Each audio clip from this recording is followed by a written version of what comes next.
Hello and welcome back to my weekly show where I talk about the ups and downs and in-betweens of selling on eBay. In this week's episode, we're going to cover topics like the real metrics on eBay that are important to pay attention to. We're going to uncover the truth about free shipping, discuss what to do when something you sell gets returned to sender, and a ton more. Oh, and I also had my single most profitable flip of the entire year this week, so stick around to see what it was. Let's dig in. All right, let's jump into some viewer questions.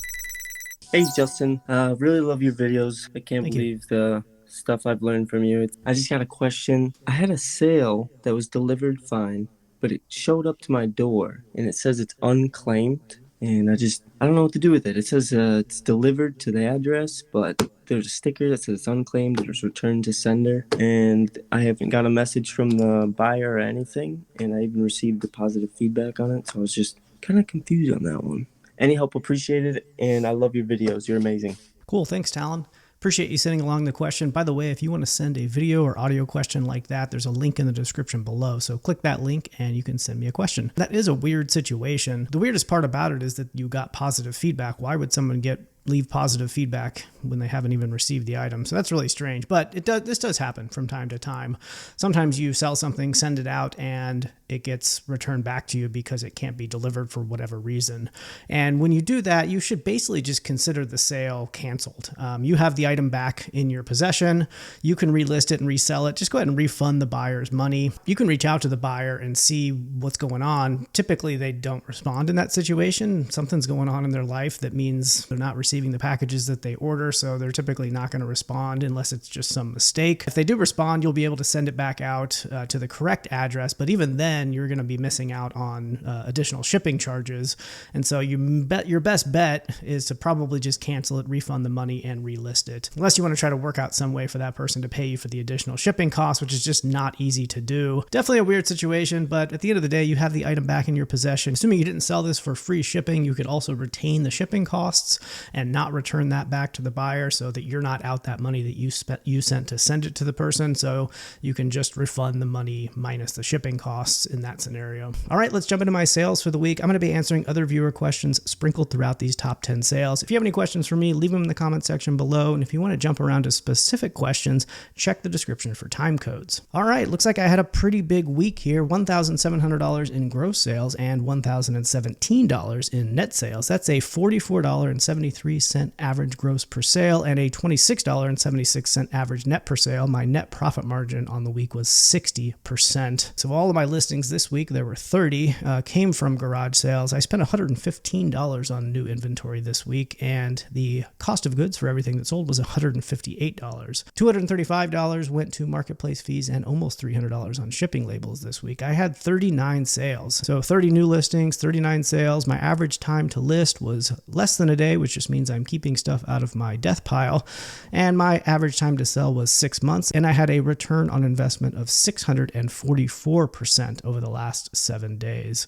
So pretty good week. So this is definitely Q4 starting to show up. I think I went to the post office this morning for my weekend sales. I think I had 24 items going out over the weekend. It's really nice to be back into Q4. You can expect, if you're listing consistently, you can expect your sales to increase anywhere from, I'm going to guess, 15 to 30%. On average, mine are about 25% higher during Q4. A lot of it depends on your inventory and all sorts of things, but that's typically what I see, and I'm starting to see this heat up quite a bit, so really good to be back into Q4. Coming in at number 10 is this Pampered Chef stoneware pot. Selling another one of these. I just sold one of these a few weeks ago that got broken en route, so you can be sure that we made sure this one was not going to get broken en route.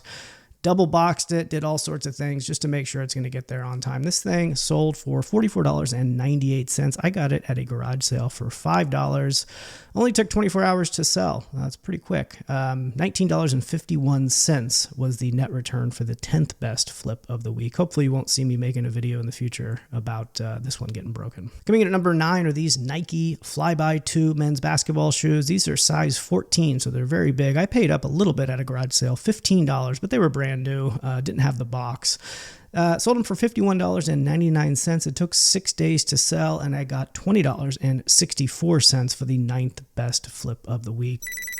Hey, Justin, I just want to thank you like everybody else does when we come here. Thank you for all the knowledge you give us. I'm looking to change careers here. I've been a welder for most of my life and I want to get out of it. I did have a brief window where I did do reselling for about a year and a half full time, and I screwed that up. I was younger back then, and I just didn't have the dedication I do now. But I have also heard about people talking about creating an LLC. Now, I kind of glanced at it real quick on Google, and there's so many sponsored sites, I don't know what's real.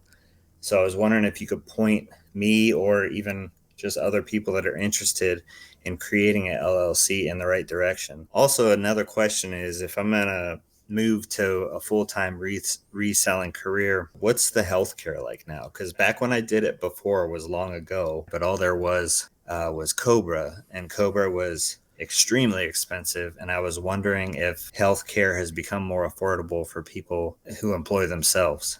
All right, Justin, thank you for taking my question, and I hope you have a great week. Yeah, Nate, thanks for sending that along. So 2 questions there. First one about LLCs, the second about health insurance, both really good questions. First off, I'll say that, I'll let you know my thoughts on LLC. I wouldn't consider this any sort of like tax advice or anything. I don't give tax advice. I'm not an expert there.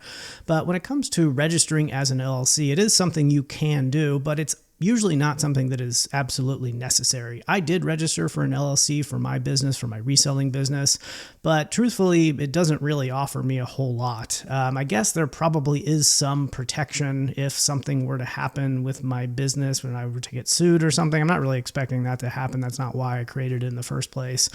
It doesn't create any sort of tax benefits for me. The income that the LLC generates pass through to me as an individual. That's my tax situation. Personally, it may not apply to you specifically, so talk with a CPA, but it's just not absolutely necessary that you register for an LLC. The biggest reason why I registered as a business and created an LLC is just because it made things feel more official, and that gave me extra motivation to really do things the right way, to treat this as a real business. But it's just not necessary to sell on eBay in most cases to register as an LLC, but you should go ahead and do it if you want to. I would avoid websites that do it for you, because you can do it directly with your state most likely, and the process is likely different depending on what state you live in. But I would go to your state's government website and figure out how to register your LLC directly through the state. You're probably going to pay less money. It may be a little bit more difficult. Those websites and services out there that will do it for you are providing that service to make it easier for you. But in most cases, I don't know the rules for every state, but in most cases, you can just register directly with the state and save a bunch of money doing it that way. But for most people, totally optional. You don't have to register as an LLC to be a reseller, to sell stuff on eBay. Your second question about health insurance is really good, and I've gone through this myself. I'm self-employed. I don't work for a company that provides health insurance as a part of my employment, and so I've had to really figure that out, and it's a tough situation for sure. Most people go through the marketplace to get their insurance, their health insurance, and it's very expensive. I pay for a family of 4 over $1,000 a month for not very good insurance, and it's pretty demoralizing, to be honest. I really wish that health insurance in the United States was not tied to employment. I think it inhibits a lot of people from taking the leap into being an entrepreneur and keeps them tied to a job that they may not like, is simply because they can't risk losing their health insurance, or paying for health insurance out of pocket, not attached to your job, is extremely expensive. And they have a hard time figuring out how to make that work. I certainly felt that pain myself, but it's not impossible. I think that the options today are much better than they were a decade ago, for example. And in the marketplace, the health insurance marketplace is a way that you can get health insurance rates and pay for those directly without having to do it through your employer. Look for rebates. Depending on how much income you generate per year, you may be eligible for tax rebates on health insurance, where you can reduce the monthly cost of your health insurance based on your income levels. So definitely look into that. Coming in at number 8 are these Moleskine journals. I'm sure I'm going to get people in the comments saying it's pronounced Moleskine or something like that. Whatever. These are journals. These are XXL journals. I got them at an estate sale for $2 back in April. It took 6 months to sell, but they went for $37.08. That's $30.09 plus $6.99 in shipping. The net return for the 8th best flip of the week was $20.87. Moleskine is just a great brand to look out for. I was expecting these to be worth some money, but a little bit more expensive than I thought. $37, pretty good. Yeah, making $20 on it, so pretty happy with that one. Coming in at number 7 are these tracks from a Aurora AFX slot car track here. This gosh, I got this. Where is this? Salvation Army. Yeah, big box of this stuff. And I've just been parting it out. I bought it because I knew that this AFX slot car, I looked it up on eBay and did a sort. I did a generic search. So I think I just searched like AFX slot car. And then I sorted by highest to lowest. And by doing that, I saw that there were a lot of individual cars that would come in this box, this slot car box, that were worth quite a bit of money. So I was at this thrift store. The box was taped up. I shook it around. There was a lot of stuff in there. And so for $2, I gambled to see. And there was a really valuable car in there. Everything else I've been parting out. This one sold for $41.48 after 6 months. And the net return for the seventh best flip was $22.30 for this mix lot of vintage slot car tracks. Hey Justin, Remy here from Canada. I just started recently getting into reselling. I see that you do free shipping for nearly all your items.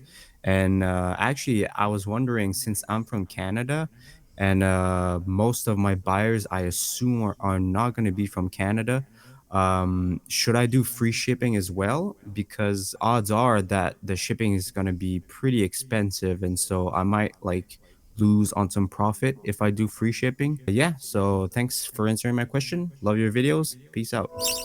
Yeah, thanks, Remy. Appreciate that. First, I'll start by saying free shipping is not actually free. When you as a seller offer free shipping, what you need to be doing is building the cost to ship into the price of the item and then offering, quote, free shipping. But free shipping does not mean that you as the seller pay for shipping. It just means that you build that cost into the actual sale price and price it above what you would have priced it before. So make sure you're doing that if you ever offer free shipping.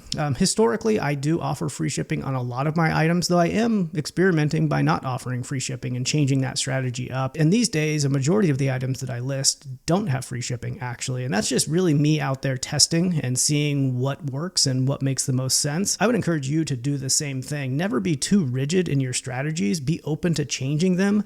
And if you're not offering free shipping now and you think it may be worthwhile to do it, just go out there and do it. Success on eBay is really dependent on so many different independent variables that are specific to the individual who is selling stuff. And so it has a lot to do with where you live, has a lot to do with what you sell, all sorts of variables like that. So don't ever just take what I say or other YouTubers say or anyone else says about eBay strategy without really thinking about how it works for your business in particular, and test it out for yourself. I'm not in Canada, so I can't say for sure. I know that there's going to be some people who can chime in the comments about offering free shipping from Canada. My guess is it makes it a lot more complicated to build that cost to ship into the price and not run into all sorts of challenges, because part of what I do also when I offer free shipping is I exclude certain locations from buying my items when I do offer free shipping. People in Hawaii and Alaska typically look for free shipping on eBay, and if you're not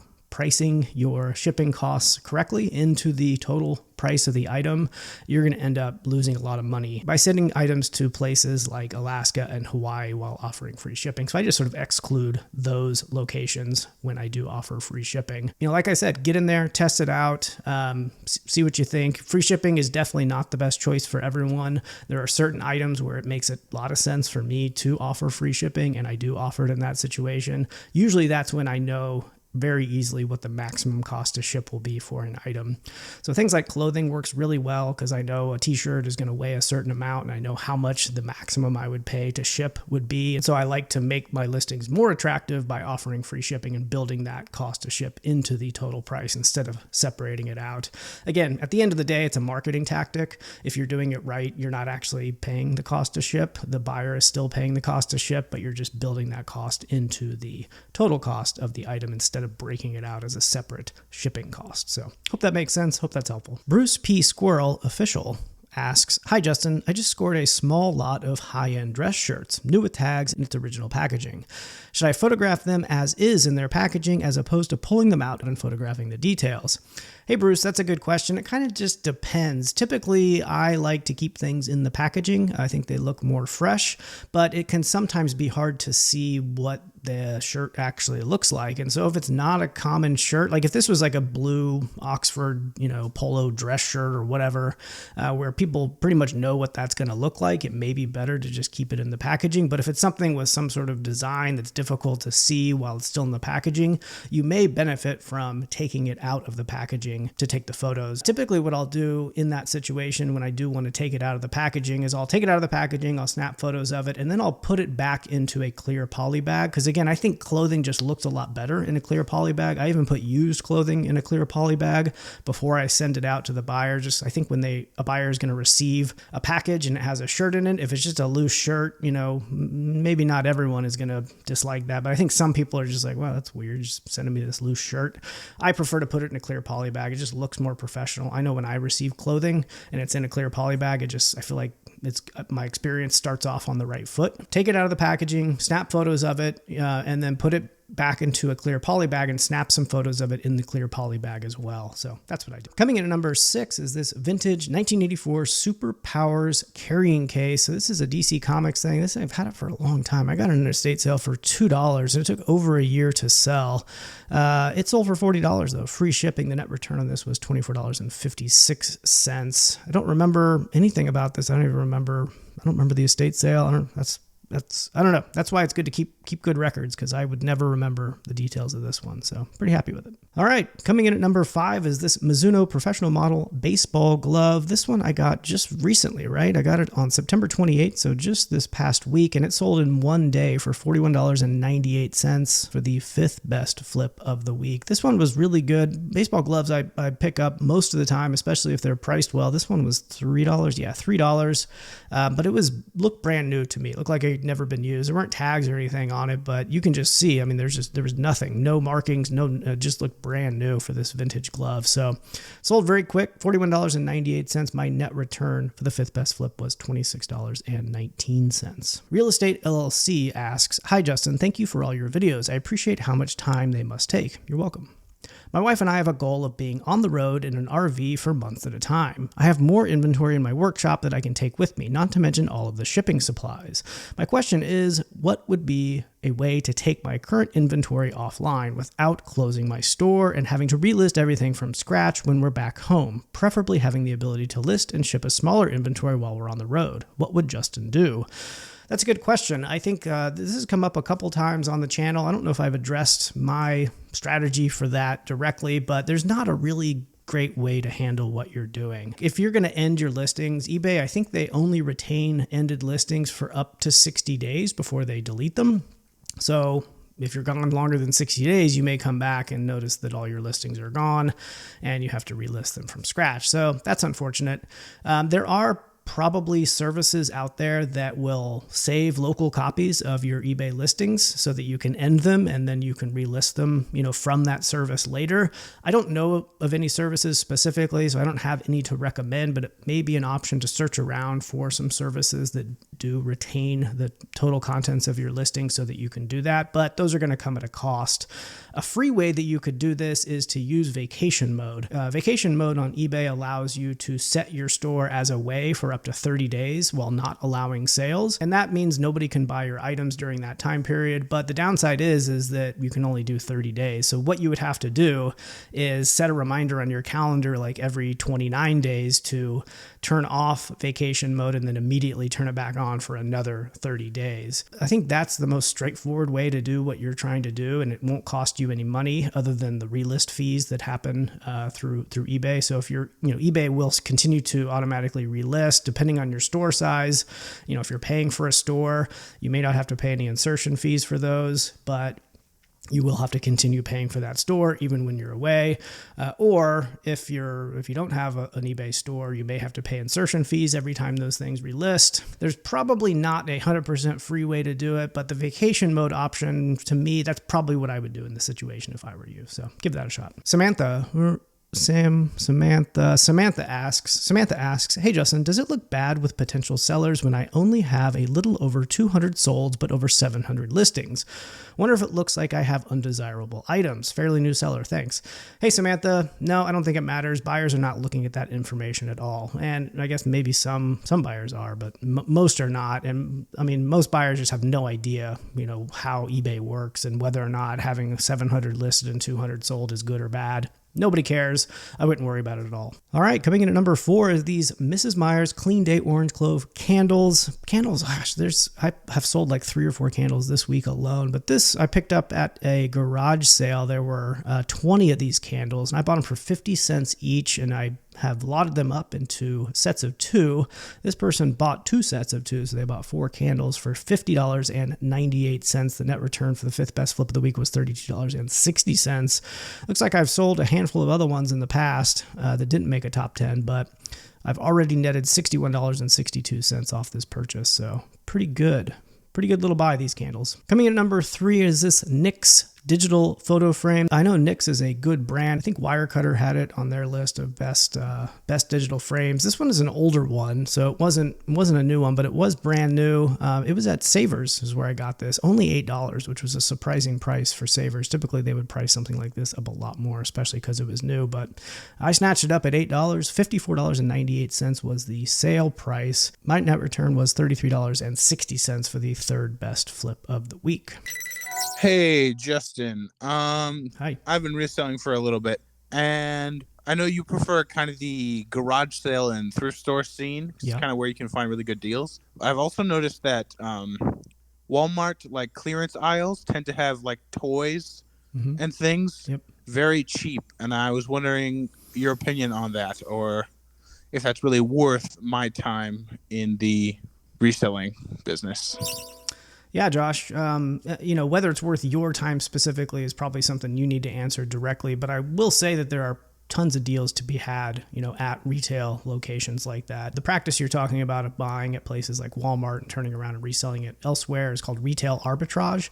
If you search YouTube for that, there's a ton of YouTubers who that's exactly what they focus on. You're right, though, it's not what I focus on, not because it's not lucrative. I bet you can make a ton of money. Personally, I just, that's not the type of sourcing that I like to do. I kind of like to hunt around at yard sales and thrift stores and flea markets and estate sales like that, because you just never really know what you're going to find, and you find things from all eras and weird things and all sorts. That's just the kind of thing that I like. It's like a treasure hunt. And, when I go to places like Target or Walmart, I will keep an eye out for things that I could potentially resell for a profit, but it's only because I'm going there for other personal reasons. I rarely go to a place like Walmart or other retail locations for the sole purposes of sourcing, just because I don't find that very fun, and so I just don't do it. And I have limited time to source anyway, so I focus that time on places that I like going and to find inventory that I like to source. But yeah, you can make a ton of money doing it. Thanks for sending the question. Hi, Justin. I'm from Montreal, Quebec. I speak French, so sorry for my bad English. I was wondering how much you worry about views on your item. I tend to maybe worry a little bit too much on the views. Like, for instance, if I have an item that has been going on for a couple months and I only have 1 view or 0 view, I'm asking myself, is my price right? Is my price is too high maybe? But then again, I had item going on for like a couple of months with 0 view, and they end up selling. So I was wondering, how much do you worry about views? Can you tell us about that? Thank you.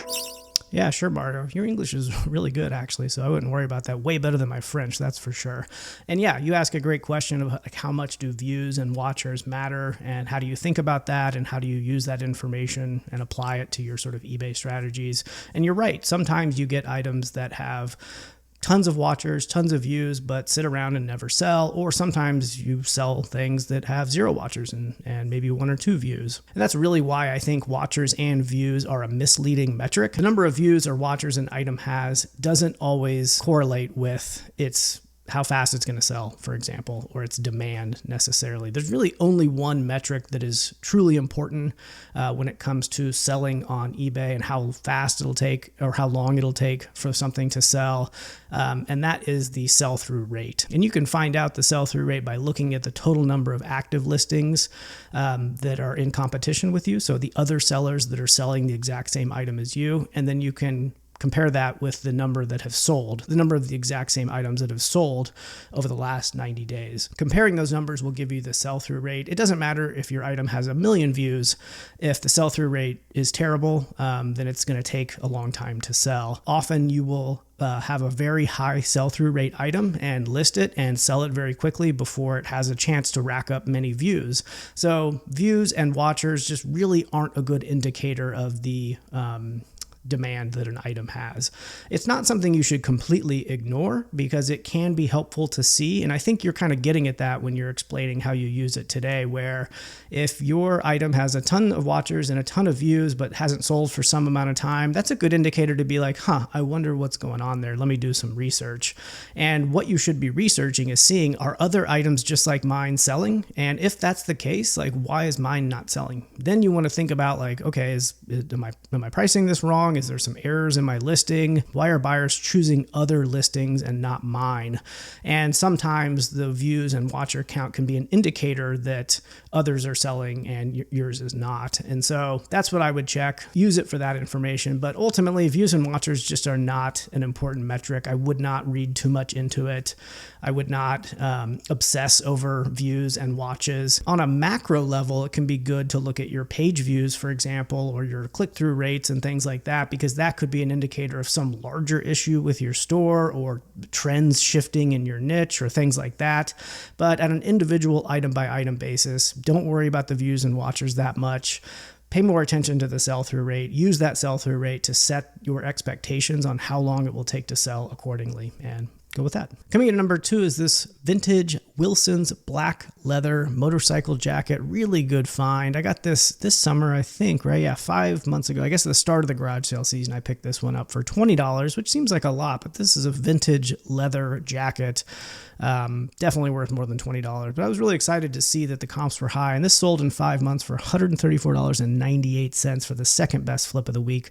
I ended up making $81 and a penny on it, so that's a 405% ROI and a 60% net profit margin. This thing fit perfectly, but unfortunately, I just can't pull off a leather jacket like this, so oh well. That leaves us with number 1. This is the best flip I've had all year long. The highest net return from a single item is this Scream mask from the 90s. So you remember the movie from the 90s, Scream. This is a mask that was sold in stores. You know, I guess when that movie came out, it sold for $559.99. I paid $4 at a Salvation Army. So incredible return on investment, 11,000%, almost 12,000%.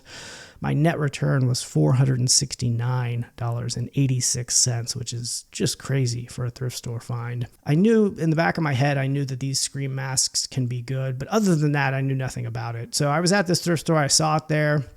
I didn't know whether the one I had was good or not, because if you search comps, there's comps that go all the way up for like set $500, $600, $700 like this one, and all the way down to like $10. And so before finding this in a thrift store, I had no idea how much this was going to be worth. But the way that I found out was by searching for Scream mask and then sorting by highest, and then looking at those listings, those sold listings for the highest selling Scream masks. And pretty quickly, you can learn what the characteristics are of a Scream mask, or anything really that is going to sell for a high amount. And if you look at those listings, I started to see, okay, well, there's different like generations. There's a Gen 1 mask, a Gen 2 mask, and each one of those generations of masks have different qualities. And so I started to piece together whether, which generation mine was. And for this in particular, again, I didn't know any of this in advance. I just, after buying it, did the research. It turns out that Generation 1 masks have some indicators of around the mouth area that show some manufacturing defects. And so I'm looking, and mine had all those manufacturing defects. There's all sorts of other just small differences that led me to believe that what I had here was a Generation 1. Now, there's no service that I know of that authenticates whether a Scream mask like this is Generation 1 or 2. So it's really, the burden's on the buyer to confirm that they believe this thing is the style that they want. And so this is really important when you're listing something like this to take as many pictures as possible and be very, very descriptive, because the buyer is going to want to know and be, confirm that they are getting what you say that they're going to get. And so I was 99% confident here that I had a generation 1. And so I listed off all the characteristics that made it a generation 1 and took very close pictures of the defects and the other differences. And then at that point, the burden's on the buyer to decide whether they want to purchase what is being sold as a generation 1. And so this really applies to all sorts of categories where you can't really get something authenticated, and you want to do your best to identify what you have. You can do your research in the way that I said by looking at other listings that also claim to be what you have, and just being really descriptive. Take a bunch of pictures. But isn't this amazing? $469 net return on a $4 investment. Just wild. Wild find. Perfect time to find it too, right before Halloween. Pretty awesome. One of the most crucial things you can do for your reselling business is keep accurate records. With the IRS expected to lower the income threshold for eBay reporting from $20,000 to $5,000 next year, this becomes even more important. So that means if you exceed $5,000 in gross sales this year, eBay will report that as income to the IRS for you. This means you need to be tracking your reselling expenses closely to reduce your taxable income effectively. If you enjoyed these videos and want to support the channel, Flipwise is a tool I built specifically to help resellers like me and you track those expenses automatically. By using Flipwise, not only are you getting a powerful tool to automate your eBay reselling business and simplify tax time, but you're also helping to support the channel and ensure that I can keep making videos like this one. Flipwise automates your record keeping by importing all of your active listings and sold items going back 2 years. If you're behind on record keeping, Flipwise makes it easy to catch up in no time. And while it's focused on eBay, Flipwise also lets you manually record sales from other marketplaces like Mercari, Facebook Marketplace, Poshmark, and even local sales. It also provides unique insights into your reselling business, such as which sourcing locations are performing best, your best and worst sales, and metrics like ROI and net profit margin. You can also track business expenses like shipping supplies, subscription fees, and other tax-deductible expenses. Flipwise is free to use for new sellers with small stores and for everyone else. Check the description below for a promo code to get 20% off your first month. As always, thank you so much for your support.